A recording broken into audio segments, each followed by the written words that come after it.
Ya, ketemu lagi dengan Crypto First Republic.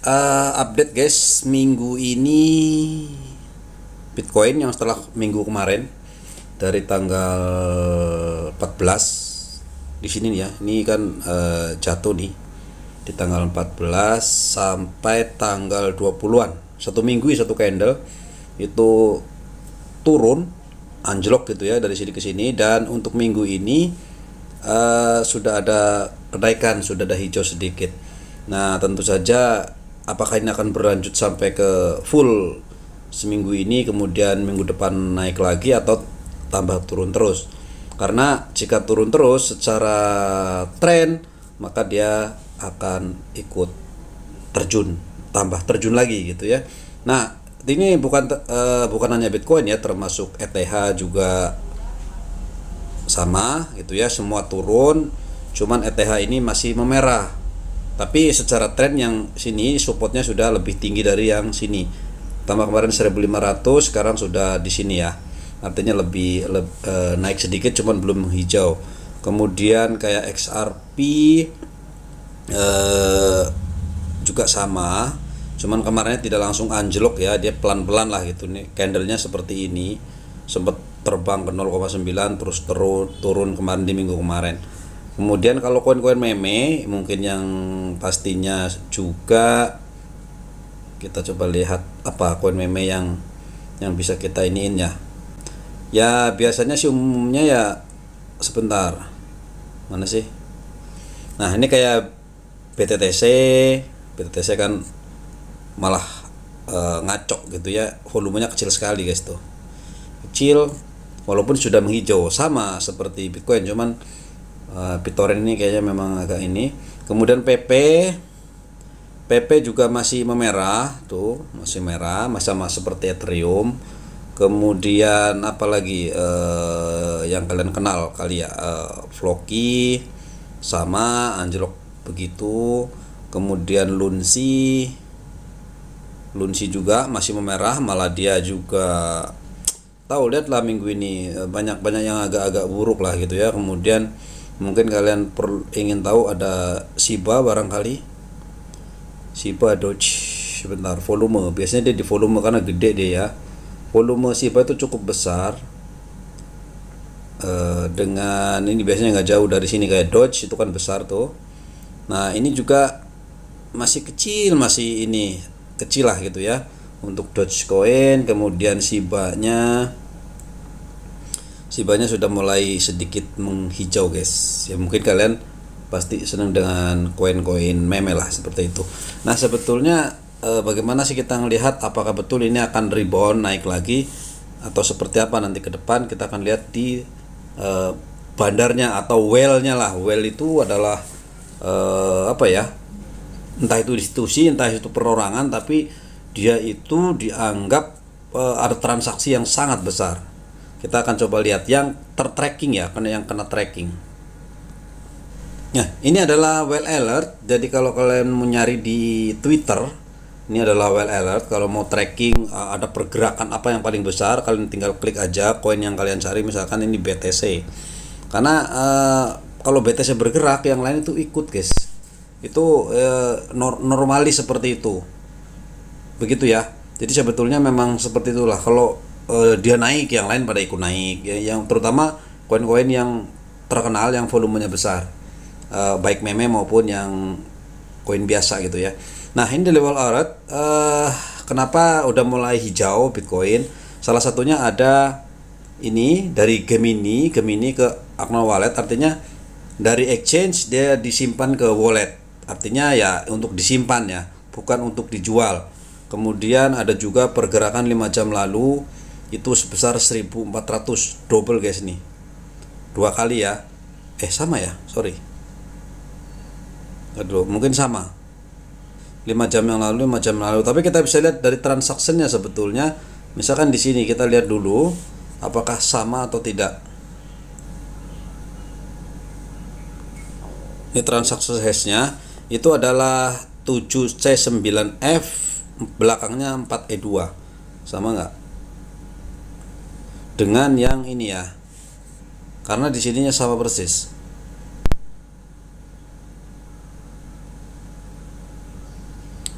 Beda ya, artinya itu dua transaksi berbeda. Nah, di sini ada dari Gemini itu ada 1414 ditransfer ke wallet, artinya kemungkinan besar itu disimpan atau dipindahkan tapi kemudian disimpan. Kemudian ada 1400, artinya ini hampir 3000 kurang Bitcoin senilai 37 juta dolar. Dua kali gitu ya, dalam 5 jam dalam waktu yang sama ini ada dua transaksi berbeda yang ini mendekati 3000 Bitcoin. Nilainya tinggal kalikan saja kalian 15.000. Sekarang kalau 1 juta dolar aja sudah sekitar 15 miliar rupiah. Ini 37 juta dolar ya, kalian hitung aja, itu besar sekali. Makanya itu mempengaruhi harga guys, menjadi sedikit biru hijau gitu ya. Nah, kemudian ada 8 jam yang lalu itu 2900 ada 77 juta dolar yang dimasukkan dari wallet ke Coinbase. Coinbase adalah exchange. Kemungkinan kalau dari wallet ke exchange kemungkinan dijual. Ini yang mempengaruhi penurunan. Biasa seperti itu. Itu cara paling gampang. Kalau kita misalkan ada pergerakan di wallet, tiba-tiba ada dari sebuah wallet ke exchange dengan nilai yang sangat besar, maka kita patut berhati-hati. Kemungkinan itu akan dijual. Biasa saja tertransfer kemudian dijual, bisa saja tertransfer kemudian terdiam, artinya pergerakan menunggu. Tapi seperti ini bisa kita track, bisa kita jadikan sinyal lah seperti itu. Nah, tapi memang di sini ada kemungkinan dijual, yang ngejual Coinbase, tapi kemungkinan juga ada yang membeli di sini. Mungkin ya, karena tadi dari Gemini. Beda lagi sih ya, tapi ini tidak dijual. Nah, kemungkinan ini ke Coinbase mungkin dijual. Kemudian tapi sebelum itu ada 14 jam lalu itu dari Binance ke wallet, artinya mungkin dia beli di Binance 30 juta dolar kemudian disimpan di wallet. Nah, kemudian ada 14 jam yang lalu sama hampir 24 juta dolar itu juga dari Binance. Itu dalam waktu yang sama, dua transaksi berbeda biasanya seperti itu. Nah, kemudian sebelumnya juga ada 25 juta dolar. Itu besar-besar sekali guys. Itu institusi, biasanya institusi ataupun yang manusia super tajir lah seperti itu. Nah, kalau kita ngelihat trackingnya dalam minggu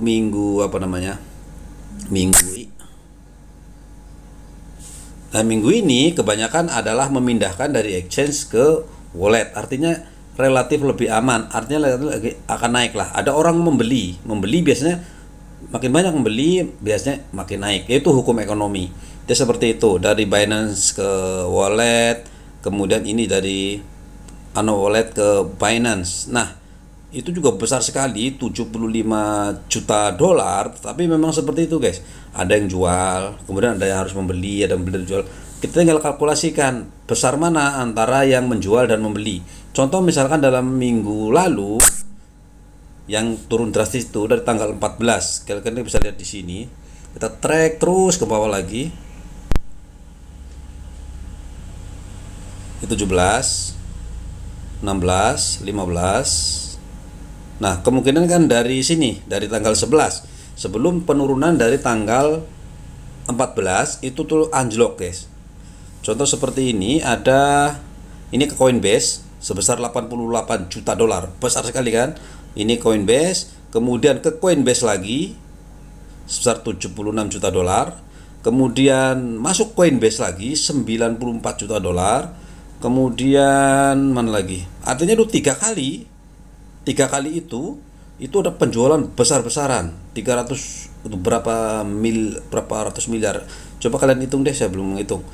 Nah, tapi kemudian ada juga tanggal 15-nya lebih besar lagi, 317 itu dipindahkan dari Gemini to unknown wallet. Tapi itu udah kadung turun, mungkin karena ada transaksi besar dia turun.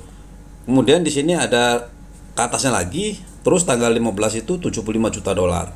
Kemudian 75 juta dolar lagi. Kemudian 88 juta dolar lagi. Kemudian 75 juta dolar lagi. Kemudian 75 lagi. Kemudian tanggal 16 masih berlanjut. Ini cuman transfer nggak apa-apa, biasanya nggak mempengaruhi harga. Yang mempengaruhi harga biasanya kalau dijual. Kemudian tanggal 16-nya masih juga Coinbase 87. Kemudian Kraken tidak, itu transaksi biasa. Kemudian nama hari udah berganti, yang berganti ke minggu ini, nama hari yang lalu, tapi mungkin masih pengaruh dari Kraken ini. Kemudian ada transfer dan ada lagi jual lagi sekitar 73 juta dolar. Kemarin kan sempat turun, dari turun minggu pindah ke hari minggu ini turun lagi, kemudian sekarang sudah mulai naik karena sudah ada ekornya gitu ya. Nah, di situ kita bisa tracking tracking lah. Kita istilah kalau dalam saham itu bandarmologi, kita mengikuti kemana larinya bandar, kemana larinya uang. Jadi kita follow the money. Kalau uang ada orang menjual, buang ya artinya kita akan turun. Ini khusus bagi kalian yang trading lah ya. Kalau yang biasa-biasa sih nggak perlu juga gitu. Kalau yang jangka panjang ya nggak perlu juga, buat ngapain ngikutin mereka tuh trading gitu ya. Kalau kita kan investor yang cuman beli kemudian dibiarkan, ya nggak perlu ngapain ngeliatin gitu-gitu, percuma saja gitu. Nah, tapi kalau kita ngelihat Doge, apakah sama? Tadi soal Dogecoin juga begitu. Ini juga dari Robinhood, masukin ke wallet, kemudian masuk ke Robinhood, tapi nilainya kecil-kecil ya. Kalau ini susah, jadi Shiba, Brise, kemudian PP dan lain-lain. Kalau kalian tracking yang besar-besar ada, tapi nilainya ya sekian-sekian lah. Tapi kalau Dogecoin ya lumayan. Nah, yang kita menjadi anomali kan sebetulnya kenapa kalau Bitcoin naik dia ikut naik, Bitcoin turun ikut turun. Padahal secara transaksi di tracking seperti ini dia itu ya nggak sama besarnya gitu ya, beda. Tapi pada dasarnya sih nggak terbaca guys. Makanya sulit lah gitu ya, nggak gampang juga. Tapi kebanyakan orang itu kalau misalkan trader pasti dia akan melototin hal-hal beginian. Kenapa? Karena trader itu kan dia butuh hari ini beli, dalam minggu ini kalau kalian yang swing seminggu dijual, atau kalau yang daily beli pagi jual malam, atau beli malam jual pagi, dia seperti itu. Kalau yang by detik, scalping ya percuma, ngeliat gini-gini udah ketinggalan guys itu ya. Tapi kalau investor, saya rasa untuk pengetahuan saja, sama seperti kita kan hanya untuk pengetahuan karena nggak melakukan trading, hanya karena mau investment saja. Trading itu ya kalau pengen cepat, return lebih tinggi, trading. Tapi trading itu juga kalau trading di Indonesia oke, spot. Tapi kalau begitu turun kayak gini, belinya kemarin di pucuk ya, kalau nggak punya dana lebih, hamsong guys. Misalnya nunggu lagi gitu kan, nunggu balik modal. Bagaimana kalau kita mau jual kan rugi. Nah, makanya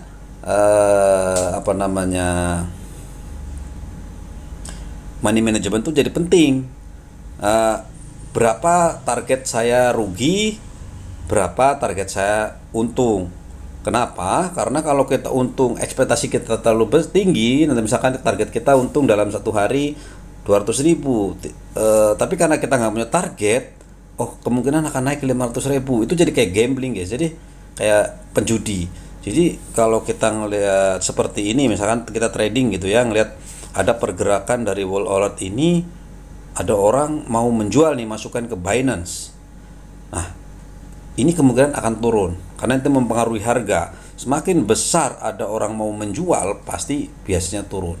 Nah, kalau sudah seperti itu harusnya kita jual kalau sudah untung 200.000. Tapi karena nggak ada aktivitas apa-apa, tiba-tiba kemungkinan naik. Nah, kalau tiba-tiba ada pergerakan kemudian turun, artinya yang tadinya 200.000 kita jadi fail, nunggu lagi. Penurunan di bawah pembelian biasanya rugi. Untuk naik lagi kan lama lagi. Jadi sebaiknya kalau mau trading itu untung juga ditargetkan, rugi juga dibatasi. Misalnya saya batas kerugian saya adalah 50.000 per transaksi, atau misalkan pokoknya kalau batas 50.000 sudah saya rugi, sudah cut loss, putus gitu ya. Harus konsisten seperti itu kalau trading. Misalkan 50 putus, sudah. Nanti nunggu ada barang murah beli, naik targetnya 100.000 200.000 jual, seperti itu. Kalau misalkan kita ngeliatin chart kayak untung-untungan, percuma guys, pasti habis. Pasti nanti lama-lama kita nggak jadi trading harian, jadi investment. Memang nggak akan habis kalaupun turun. Contoh misalkan beli 2 minggu yang lalu kan dipucuk, kita berharap naik, tiba-tiba kita beli. Namanya trading ya, trading kan nggak peduli harga berapa, yang penting kita ngelihat ada pergerakan sekian dapat sekian. Karena nggak langsung dibeli, dia anjlok seminggu. Terus untuk menunggu rebound kembali ke 30.000 itu lama guys, mungkin sebulan.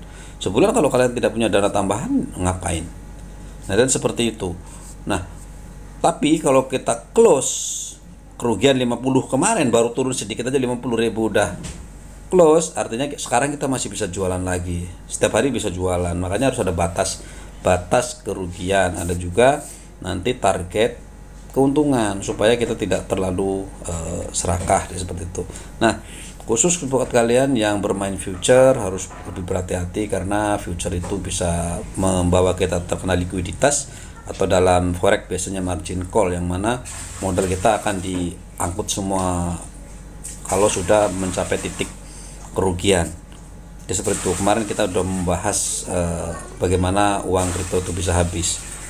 Kenapa sih uang kalau kita trading kok duitnya habis gitu ya? Itu adalah di future. Kalau di spot, yang terutama kita di Indonesia, itu tidak akan pernah habis sebetulnya.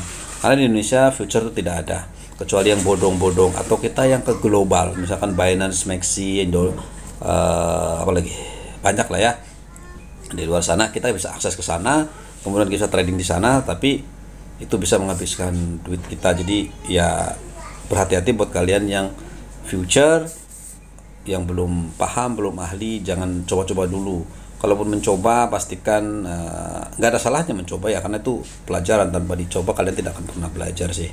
Cuman sebaiknya berhati-hati, karena uang itu adalah berharga.